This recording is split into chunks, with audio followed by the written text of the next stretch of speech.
Don Chhota Rajan has been trending for obvious reasons. I have an interesting story to relate. While heading a TV news channel around the year 2002, I got a call from a contact in Mumbai saying Don Chhota Rajan was in a Southeast Asian country and he may be willing to give an interview. Then followed the entire process of figuring out how he would be reached. That process was quite fascinating. Just when it seemed the Don might agree, came the dampener. One night, I got a call from an informed source saying it would be best to drop the interview as other counterparts may also reach out and ask for media exposure. What then? I thought it was quite an exciting prospect, but the project did not go through for various reasons. The world of crime reporters is a mystical and unique one. There are contacts, shadowy contacts, phone calls, cops who are friends, and I know this for sure as I was a crime reporter in Delhi for 5 years with a national daily in the 80s. I found it riveting, right from the Tihar jailbreak of Charles Sobraj to plenty of other stuff. Later, I came in touch with two people whose opinion I really valued. Both are gone now. One was B. Raman, a former RAW official who died of cancer, and the other was journalist J. Day, who was gunned down ostensibly by men of Chhota Rajan in Mumbai.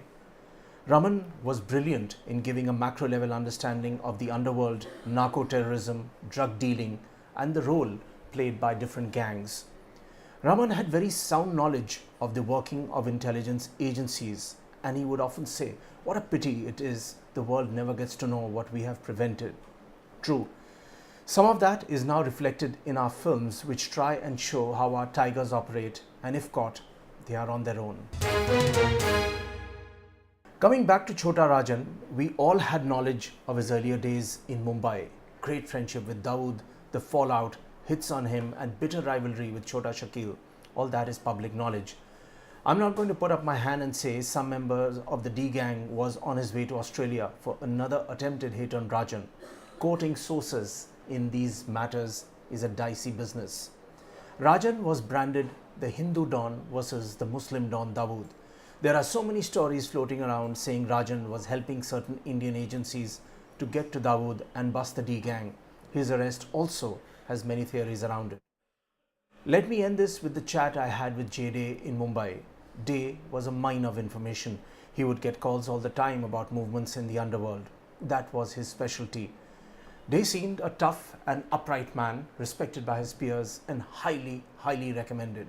We discussed what kind of stories to do for TV news, which would not be kite flying but based on certain facts. Then one day came the news that Chhota Rajan's men had killed Day, as some news he had pushed through was seen as a form of betrayal. I've seen how the media treads on thin ice when reporters on such beats get too close to their subjects. And when an informed leak is not used, then the problem begins. The reporter comes under enormous pressure. In the curious case of Chhota Rajan, there are many balls in the air, lots of conjectures, informed leaks, hysterical reporters. The truth lies quietly buried somewhere. Was he arrested or was it arranged? Did he come to India with an intent to help someone? Like I said, in this shadowy area, the truth is hard to find.